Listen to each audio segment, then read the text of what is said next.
brought forth destruction and chaos for the pleasure of the lower beings. I was feared and worshipped across the mortal globe, and now I'm stuck at Sunnydale High. And I'm flunking math. There's a real problem in the US and much of the Western world, and I mean, yeah, there's plenty of them, but putting aside some of the more extreme and less YouTube-friendly problems, there seems to be something of an ongoing aspect of cultural conflict that concerns the state of math and science education. 2 online pushes have called for fundamentally changing or challenging mathematics, with the first calling to #ShutdownSTEM. On June 10th of 2020, activists collectively protested against perceived injustice experienced by Black Americans by taking a day to conduct no research, no meetings, no classes. According to the official website, this was designed to raise awareness that Black academic and Black STEM professionals are hurting because they exist in and are attacked by institutional and systemic racism, and that all white people play an active role in perpetuating systemic racism, and that unless you engage directly with eliminating racism, you are perpetuating it. It seems a bit odd to me for teachers and researchers who work with Black and brown students to feel the best way for them to help those students is to deprive them of a day of education or the wider academic landscape of surely important research work, but I digress. Several weeks later, in early August, a Harvard PhD student in biostatistics, Kareem Carr, ignited another math-related debate online over the proposal that 2 plus 2 could equal 5 under certain circumstances, which sparked a wider discussion on the inequality that apparently mathematics and objectivity represent to minority groups. Forcing someone to believe that 2 plus 2 equals 5 is saying the state can make reality whatever they want it to be, and you just have to accept it, because what the state says is true, is true. It's not some inclusive, subjective reasoning.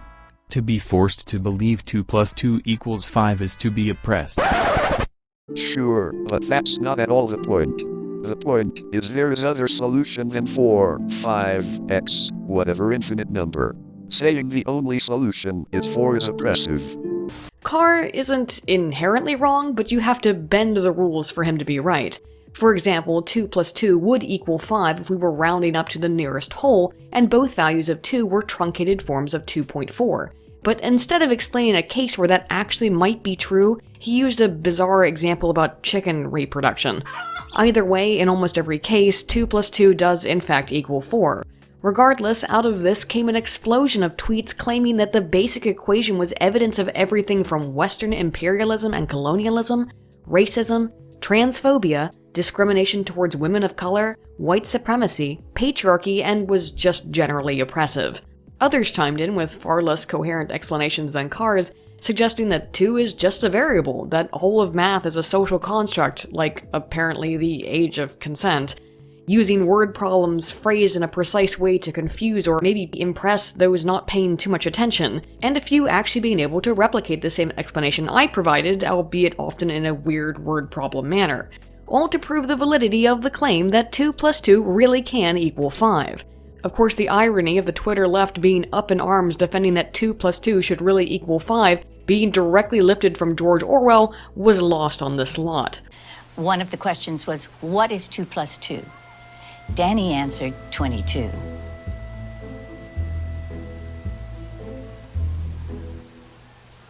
And?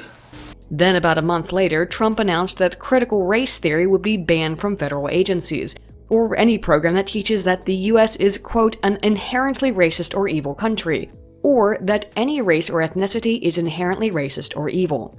This act was widely reported on from outlets such as the BBC and NBC as Trump banning, quote, diversity training from US government.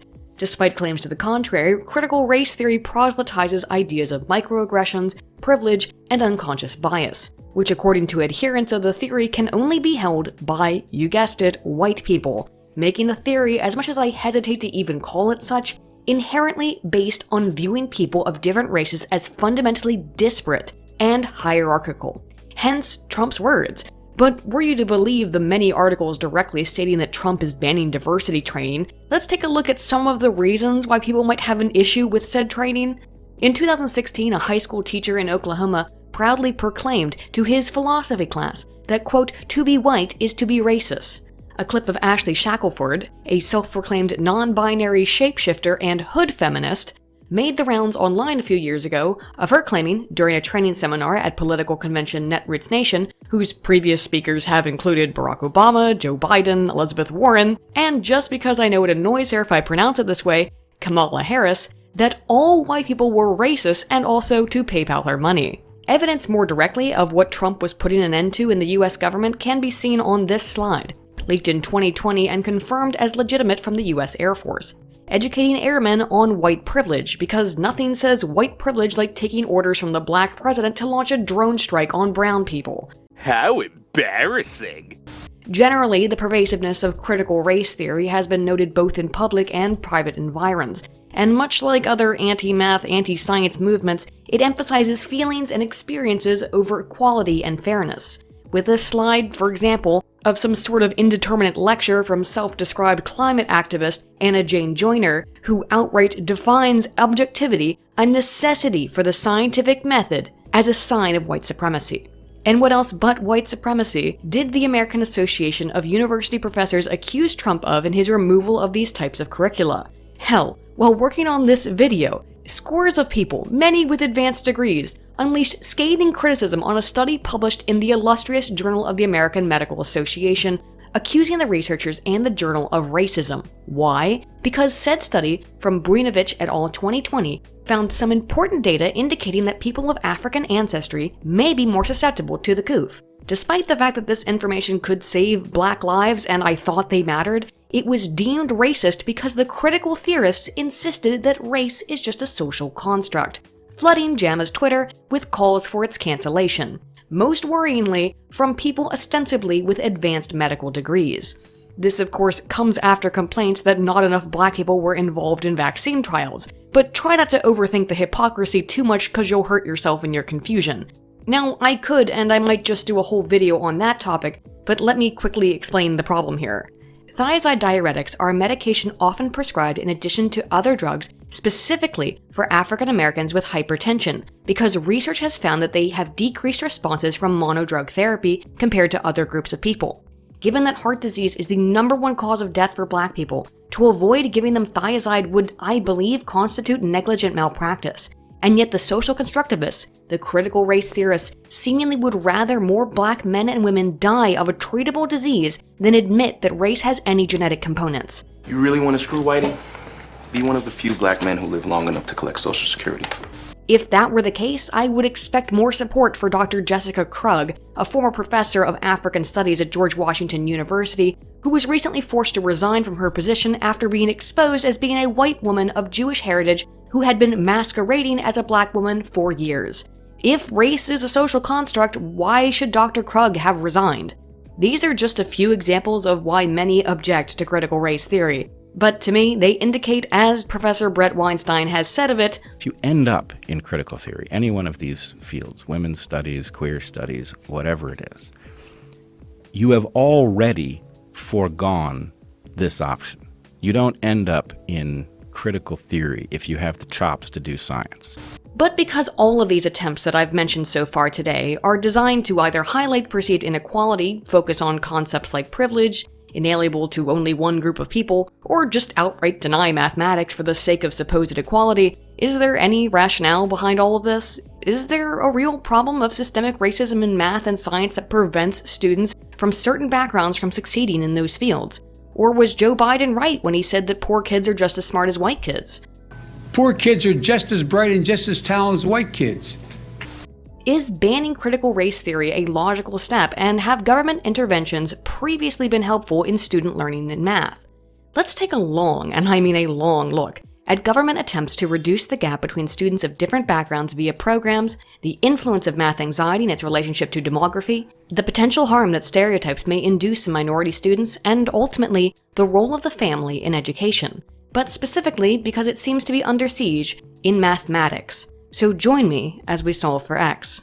But first, let me tell you about this video's sponsor, which, considering how truly nerdy and academic of a topic this is, should probably be recorded in a cap and gown, or at least some shoulder patches, but definitely with a fine piece of eye protection, which is why I'm wearing a pair from Firmu Optical. Firmu offers tons of elegant and cool frames available in your prescriptions for a reasonable price, and again, with plenty of options.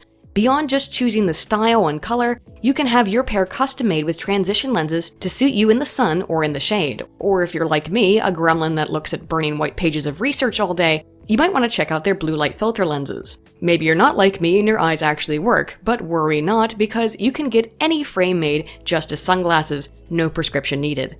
Personally, I went with these tortoise cat eye frames because they really accentuate my quarantine hair look. No joke, I've been waiting for my bleach to come in the mail for over a month.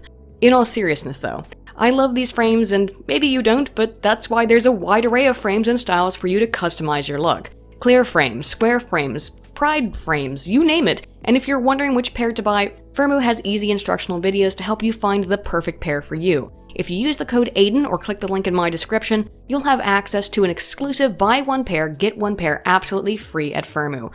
So scratch finding the perfect pair and make that finding the perfect two pairs. Thank you, Firmoo, for sponsoring this video, and now that we have our necessary eye protection, let's jump into the topic of diversity in education by looking at the efficacy of government learning programs. The state of mathematics education in the United States, particularly among minority groups, give us some real reason to be more than a little concerned for a push, even if it's just a listless social media push, for anti-science ideas in the supposed sake of pedagogical equality. A 2009 assessment of U.S. 12th graders from the National Assessment of Education Progress, or NAEP, found that fewer than 25% of students were proficient or better in math. African American, Hispanic, and Native American populations were the least prepared academically, with over 50% of Hispanic and Black 12th graders possessing below the basic level of math comprehension. The effects of these deficiencies in math extended beyond the classroom as well. A report from Phillips 2007, based on data from the National Center for Education Statistics, indicated that 58% of U.S. adults are unable to calculate the tip for a waiter on their restaurant bill, that 71% are unable to accurately determine miles per gallon, and that 78% don't know how to calculate interest. An older report from Murnane and Levy, 1996, via the U.S. Department of Education, found that about half of 17-year-olds were unable to do the math required for a non-math-oriented job at a modern automobile plant. Put simply, the U.S. does have a math problem. And this problem disproportionately affects Black students when we look at scores on standardized tests like the SAT. In part to alleviate this, Common Core implementation began in 2010 in most states. Yet the most recent 2017 report from the NAEP indicates that math proficiencies remain stagnant. The percentage of 8th grade students with a below basic understanding of math moved from 27% in 2009 to 30% in 2017. Across demographic groups, the problems seen in 2009 before the adoption of Common Core remained consistent through 2017. Though significantly fewer Black 8th graders fell below the basic proficiency levels in 2015 and 2017 than they did in 1990, these numbers remained over 50% similar to the levels before the adoption of the Common Core. While less than 50% of Hispanic 8th graders fell below the levels of basic comprehension, 40 to 43% of students still fell below basic levels on the math assessment. Thus, clearly there is not only a problem with math education in the US, but with government programs, including Common Core, which have done little to ameliorate the issue. Let's look further into the history of various attempts to reinvent math education to assist in student learning. Haney, 2008, in a report conducted in the analysis of the effectiveness of the No Child Left Behind program, illustrated the deceptive nature of many government education initiatives, which may often by design appear to meet their intended functionality superficially but not so much in practice. They found initially that compared to the national average, Black 4th graders from Florida performed more competently on the National Assessment of Education Progress Report under No Child Left Behind. Specifically, Black 4th grade students in Florida appear to have improved nearly 10 points in just 2 years, from an average of 215 in 2003 to 224 in 2005, compared to the national average. Thus, it seemed that the NCLB initiative was successful, right? Well, when we look at the data more carefully, that seemingly evident increase in academic achievement produced from the government program wasn't so clear-cut. Compared to previous years, the adoption of the NCLB initiative was associated with a significant increase in the number of 3rd grade students who were failed and forced to repeat the grade. This means that during the 2003 to 2004 school year, Florida started flunking more children, to the order of 10 to 12% more than before the adoption of NCLB. This tendency disproportionately affected minority students, with more Black and Hispanic children, 15 to 20%, forced to retake the 3rd grade than white students, about only 4 to 6% of whom were flunked. Failure at earlier grades has previously shown to lead to increased attrition rates at higher grades, as 65 to 90% of overage students at grade 9 will not persist in high school towards graduation. Once again, this had particularly strong effects for minority students, as for grades 9 to 10, high school attrition for Black and Hispanics was nearly triple that of white students. This was the case before the induction of NCLB and was maintained after its implementation. While it's all fairly common information at this point that No Child Left Behind was a complete failure, during the time of its implementation, it was purported to be a success, and it's not hard to explain why. Simple data manipulation. Of course, aggregate scores go up by grade when you hold back children who are struggling, but the longitudinal results betray the simplicity of such a solution. With a glut of students around grades 9 or 10 who end up dropping out, in perhaps large part to being older than their classmates. Thus, even if on its face, it seemed as if NCLB had a positive impact in student grades, not only was that an effect of seemingly intentional misrepresented data, but ultimately led to fewer students completing high school. Whether or not it's better for students to have just been held back and eventually drop out because it removes competition for some jobs, the number of positions available to high school dropouts are so limited as to typically result in dependence on welfare or other public assistance anyway, given that a 2003 report of the Alliance for Excellence in Education found only 40% of adults who dropped out of high school are employed, compared to 60% of adults who completed high school and 80% of those with a bachelor's degree. What the NCLB experiment illustrated is that attempting to inflate grades by holding students who were struggling back only increased the number of high school dropouts, and subsequently, the number of adults reliant on public assistance programs. This all just goes to show that just because a program seems effective at first glance doesn't mean it is, and said program may often do more harm than good, as was the case with the NCLB. No Child Left Behind. That was half the fun of going on field trips. But NCLB was far from the first and, as we know, not the last initiative attempting to increase grades, particularly in math, that's failed. Famously, the new math program of the 1950s through the 1970s attempted to teach math on a more abstract level in an attempt to force American education to catch up to that of Russia during the height of the Cold War. In practice, this was enacted by often relying on base 10 processing, similarly to what Common Core does. That is, for example, an equation written as 6 plus 12 plus 4 would need to be recategorized in the new math so that the 6 and 4 was resolved first to make a 10, before then adding the 12. The problem for many students when attempting to conceptualize math in this way is that while it works for commutative addition, given the order of operations, higher-level mathematics cannot be easily reorganized without producing an incorrect result. For example, taking the same numbers as before following PEMDAS, 6 minus 12 plus 4 when calculated via the new math would first resolve the numbers that make a 10, so 6 plus 4 is 10, while at this step you would then subtract the 12 because you've changed the equation. It's then easy for students to drop the negative before the 12 and find the answer to be 22 instead of negative 2. Of course, this compounds when you get into higher levels of PEMDAS by ignoring orders of operations in favor of prioritizing base 10. Inherently, you're going to confuse a lot of students and end up with a lot of wrong answers. But of course, for which new math was continually ridiculed, there are no wrong answers, only understanding what you're doing. But in the new approach, as you know, the important thing is to understand what you're doing rather than to get the right answer. Funnily enough, this is the exact same argument being used by Common Core advocates to suggest that it's fine if a student computes 11 times 4 to equal 12, so long as he or she can orally explain that answer. To put this into perspective for you, there are people walking around with PhDs earned under this line of thinking.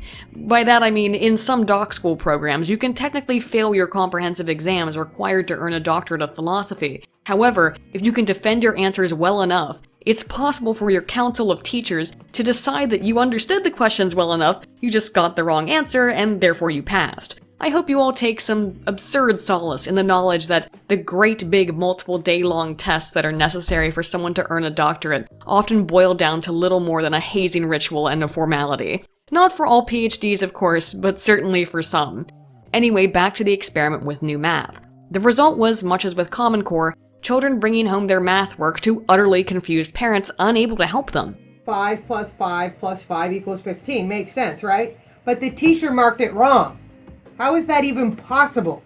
In 1995, Boss interviewed educators and experts who had helped implement the program. According to one cognitive psychologist associated with the school mathematics study movement, a think tank involved in the reform of mathematics education, when asked if the new math was a success, they responded, Clearly, the new math failed, but possibly by no fault of its own. Primarily, it was successful in making people aware of how badly they were teaching math. The educational reform movement shed light on the entire school system. It was a populist movement which recognized that the new math movement did nothing to improve the middle and lower track students. Many other participants in this study mirrored this sentiment, agreeing that new math was a failure and likely hurt the students which it was specifically designed to help, those struggling with math the most. While we often hear about mathematics education's big failures like NCLB or new math, other programs have been more well received by researchers and educators alike, such as the 1989 Curriculum and Evaluation Standards for School Mathematics or the Principles and Standards for School Mathematics adopted in 2000. Both programs were developed by the National Council of Teachers of Mathematics, and the former in direct response to the failure of the new math movement. Under the standards approach, rather than forcing students to conceptualize of math in a novel method, they provided students with multiple methods of coming to an answer to math questions. Additionally, the standards method uses the concepts of everyday mathematics to teach math through the use of math-based games. For these reasons, perhaps the standards approach was much more well received by critics, with one expert from the Boss sample stating, "Overall, the standards are very successful. They have been successful beyond our wildest dreams. We were hoping that it would not simply be another case of one of those documents that a few people read and accomplished nothing. This is obviously very far from the truth." So, if these approaches were more lauded by critics than the earlier new math movement, wouldn't we expect it to have produced gains that would help equalize the achievement gaps between black and white students? Well, it didn't, as gaps have remained consistent. But maybe hearing about the program from black parents of children involved in the standards program could help explain why that might be the case, and data from Remillard and Jackson 2006 might help shed some light on this. In this focus group study, 10 African American parents were asked about their experience with the changing education system in adopting the standards practice. Some expressed appreciation for the more open system that allowed for multiple methods of coming to a solution, with one guardian, Betty, saying, "I had a hard time with math. I never seemed to be able to grasp it. Like, you had to do it this way, follow the rules. If you got your answer and it was right, they'd make sure you did it like they said to do it. Otherwise, they held it against you." But while for some parents the openness of the standards approach was a relief, for others it provided challenges. Another mother, Lucille, I happen to be a more caring mother than most. Where's my bed? I put it in storage.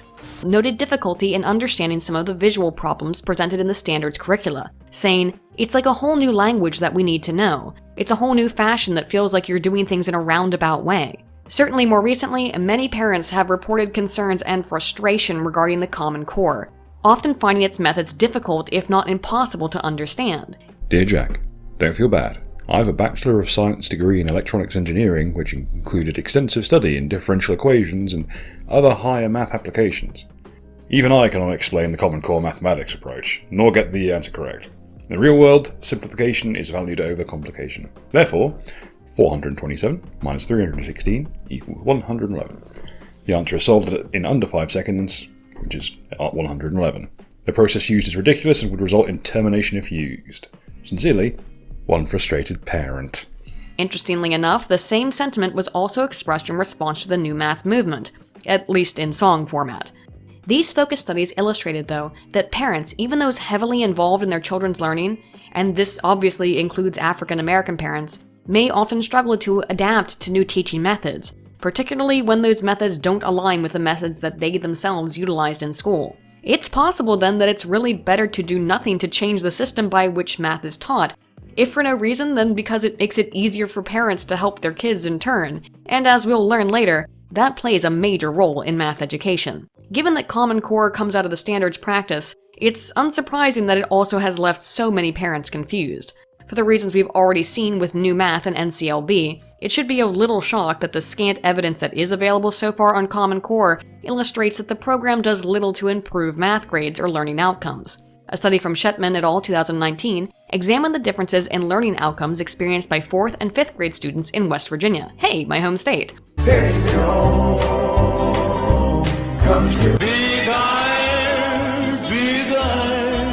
Some students were exposed to Common Core curriculum, while others were exposed to business-as-usual education practices.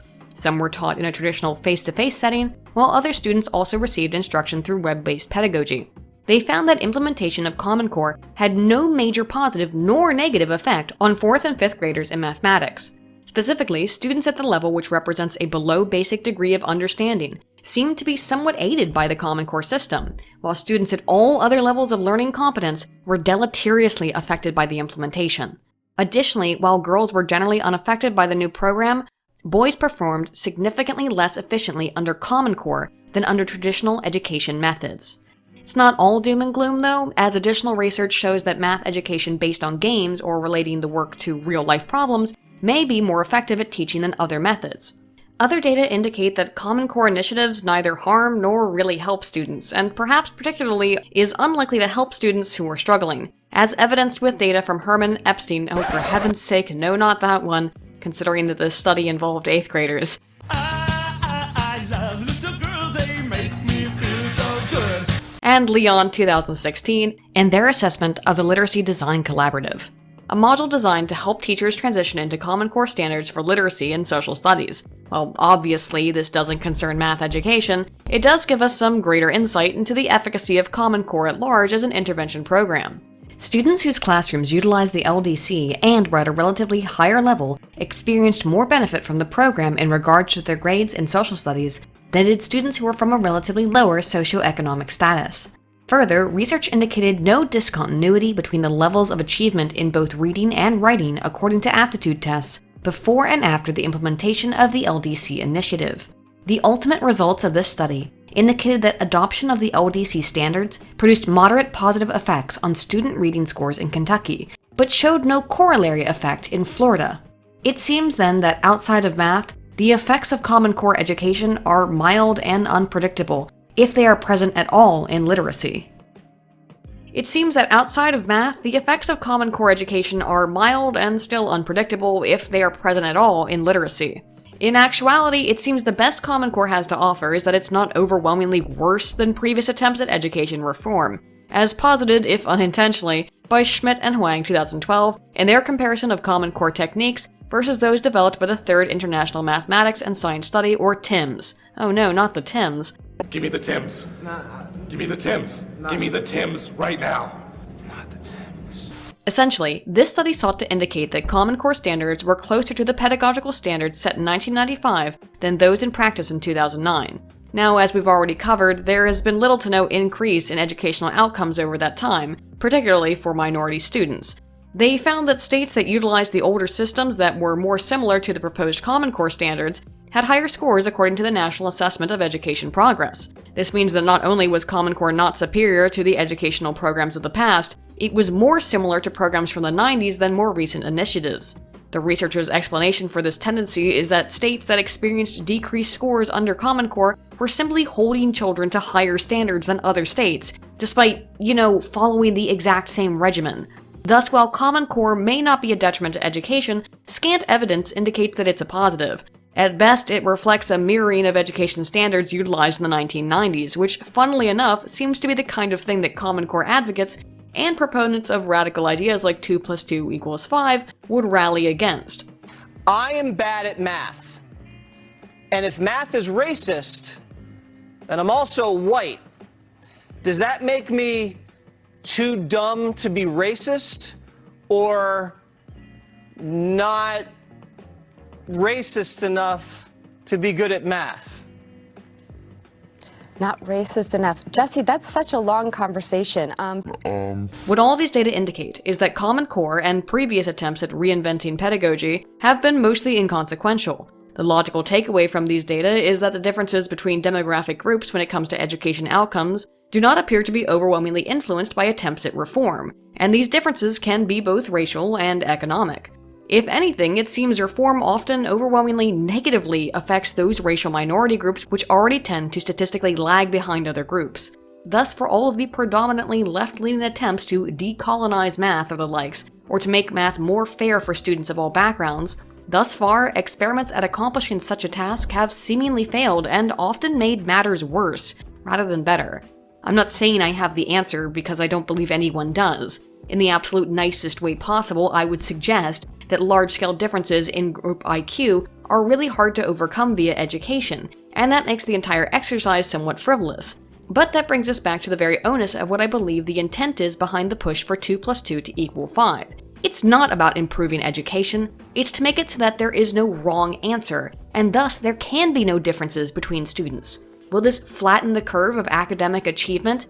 Well, I guess of course, but it will also disallow for the concept of academic exceptionalism. And this concept and call is not new to academia, only now seeing more mainstream attention, as an article from Gutierrez 2008 illustrates. Dr. Gutierrez insists in her piece that the problem with education is not the education gap between students of different backgrounds, but the fact that we measure said gap at all. She describes this as gap gazing, and as a fetishization of measuring the differences between students rather than a real concern with an attempt to mitigate the causes that lead to said gap. She posits that within-group differences are more important than between-group differences. And while this may be more the case for boys, it's unlikely to be the case for girls, who tend to have a very small standard deviation within their scores in math. And yet differences between racial groups persist despite these gendered effects. She also argues that any differences observed are socially constructed and a failure of the researchers who identified said differences. Just like thinking 2 + 2 = 4 is a social construct, I guess. There are 4 lights! Further, she contends that data concerning the gap does not consider the possibility that some students may fall into multiple categories. For example, both black and impoverished and speaking English as a second language, which is a real concern but easily assuaged by utilizing data from multiple sources that examine those different individuating factors. Her third concern is that comparing groups to one another is simply unfair, and groups need be examined in isolation, which is, hey, true. But both are important in order for the latter to have any meaning in the wider dialogue and the realm of scientific discourse. Hence why I utilize sources that contrast and focus on different groups in this analysis, making evident that such analyses are clearly extant. You should use all of it. Now maybe these are your favorite parts, but this is important too.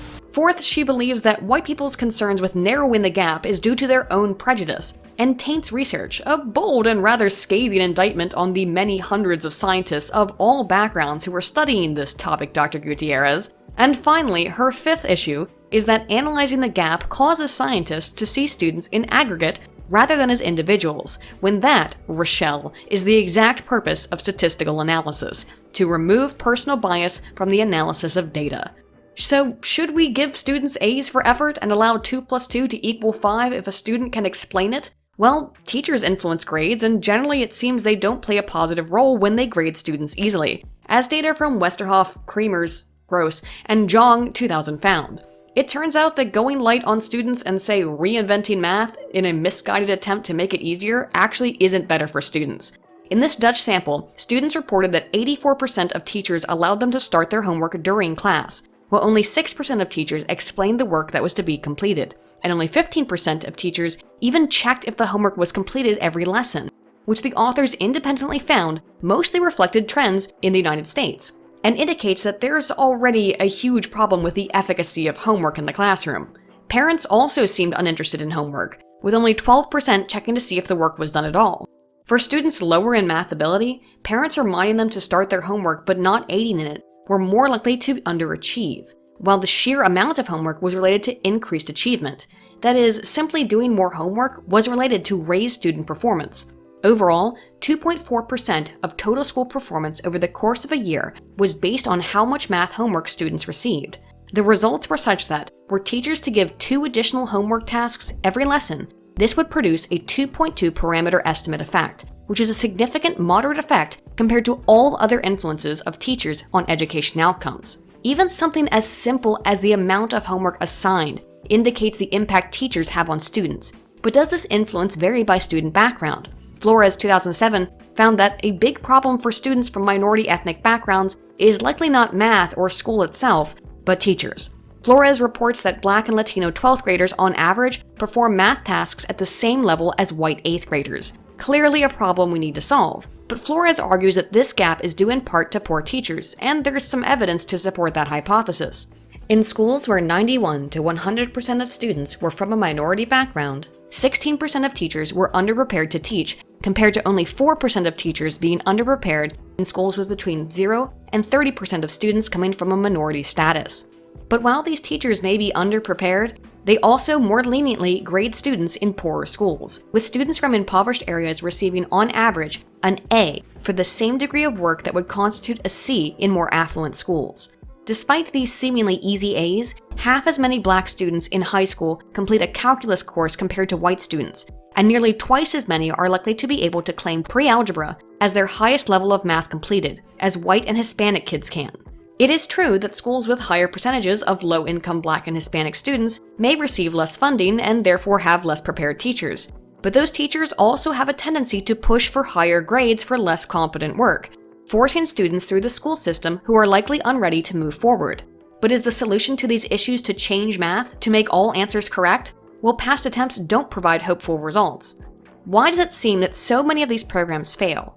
An analysis of 15 EU PISA participating countries from Martins and Viega 2010 provides us with some potential answers looking at wealth and parental involvement. Countries with very little inequality in socioeconomic status between students, such as Sweden and the Netherlands, also ranked among the highest in math achievement. But Belgium ranked closely behind in achievement despite having significantly more socioeconomic status inequality. Further, Sweden, which had the lowest degree of SES inequality, ranked directly in line with Germany, which of all of the countries assessed, possessed the greatest wealth inequality. When the only SES-related variable analyzed was parental education, the results again didn't illustrate that SES was an overwhelmingly inhibiting factor. While in Germany, with relatively low inequality in parental education, math achievement was loosely related to the education of parents. Portugal was among the 4 countries with the weakest correlations between parental education and math achievement, yet also placed highest in inequality between parental education. Meanwhile, in Finland and Sweden, there was the strongest relationship between the education of parents and the math achievement of their kids. The number of books possessed by a family also had varying degrees of effects on math achievement by country, ranging from a low of 12% in Belgium to a high of 47.1% in Sweden. The influence of schools compared to home factors and socioeconomic status was also highly fluid from country to country. While in Austria, the affluence of the school a student attended, having more students from a high education background, contributed to 73% of the differences in math achievement, in Finland, the affluence of the school accounted for 0% of the contribution to math achievement. Though Finland is often something of an outlier. These data are all indicative that a system that works in one country may not be applicable to another, and thereby what works in one culture may not work elsewhere to the same degree. Specifically, in the UK, Ireland, Portugal, Spain, Greece, and the Nordic countries, socioeconomic related inequality was primarily explained by students' background and home life. In contrast, in Austria, Belgium, Germany, Italy, Luxembourg, the Netherlands, and France, socioeconomic related inequality was explained more by socioeconomic status of the school. Given how diverse in demography and geography a country like the US is, it's not surprising that our national level education programs so often seem to fail.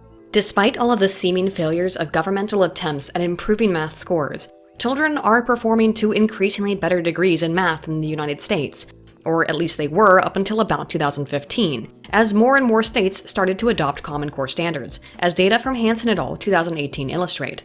This has been the case even as reading skills have continued to rise in the interim. Even while the racial gap between white students and students of Black and Latino backgrounds has been on a consistently shrinking trend since 1996, why then is it that total scores in math seem to drop significantly around the time of widespread implementation of Common Core? Further, there have been few decreases in the gap since the adoption of Common Core in 2010, indicating that the program has failed to accomplish one of its major intended goals, decreasing the gap from 0.86 in 2010 to 0.83 in 2017, with the line remaining mostly static at 0.86 in 2015. Thus, in aggregate, Common Core has done really nothing to reduce the educational gap between students of different backgrounds, and seems to have had an overall negative effect on math education. With all of this in mind, it seems governmental attempts to reform math have been, at best, inconsequential and often harmful to the very groups that they seek to help. Moreover, granting easy A's, particularly to students from lower SES backgrounds, as we've seen is often the case in schools from impoverished areas, does not produce higher standardized test scores in math for students from minority backgrounds. Instead, it seems that giving more homework to students alone is just one good way to increase grades, rather than leniency. On the topic of decolonizing mathematics and flattening the gap that exists between students of different racial and ethnic backgrounds, the government doesn't seem terribly good at improving education via large-scale initiatives. From new math to No Child Left Behind to Common Core, problems persist, and there is no real reason to believe that giving good grades for effort is an effective strategy either. This is a complex topic though, and for that reason I am not done analyzing it, as there are many other factors to consider, including math anxiety, stereotype threat, and the influence of the family. But from the data that we've seen today, it seems unlikely that allowing 2 plus 2 to equal 5 will overwhelmingly positively influence education outcomes for US students. At least if other government attempts are any indication, and I believe they are. In the same way, government inclusion of anti-science initiatives such as those present in critical theory scholarship are probably best left out, as I believe Trump was right to do. But hey, what do you guys think? Do you think government education programs do more harm than good? Was Trump in the wrong in his removal of critical studies from governmental programs? Let me know what you guys think in the comments below. If you enjoyed this video, stay tuned because this will be a mini-series of all completely isolate videos that don't require you to watch the others, on debunking math education myths and the ongoing controversies which math and science seem to find themselves embroiled in. But in the meantime, be sure to give it a like and subscribe for the next piece of the puzzle, which will be a direct look into math anxiety and stereotype threat. Also, be sure to check out Firmu Optical to get a free pair of glasses when you buy a pair. As always, a huge, enormous thank you to all of my wonderful supporters on Patreon and Subscribestar. You guys truly make this kind of crazy content possible. Stay tuned for the next chapter in this mystery, and as always, dear friends, all ton of volt.